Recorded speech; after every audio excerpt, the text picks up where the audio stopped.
This is Kim from the Beauty Bizz. We are video number 3 of our 3 video series for Beach Body Week. We are talking about a soaking bath treatment. The first step we always do is to prep everything. We've got candles. I'd have the lights out if we weren't making a video. Feel the water is warm. We've got bubble bath going. This is our Spa Deluxe Beauty Bath Oil. You can use it for a lot of different things, not just the bath. To our already full tub, we're going to add a little bit of bath oil.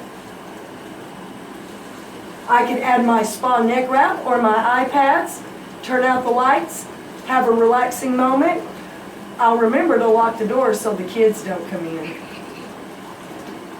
Some other things I add are the Detox Refreshing Mist.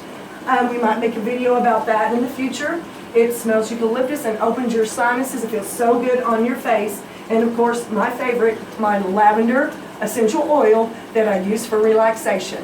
Thank you guys. I hope you enjoy our video series on Beach Body Ready. Take care.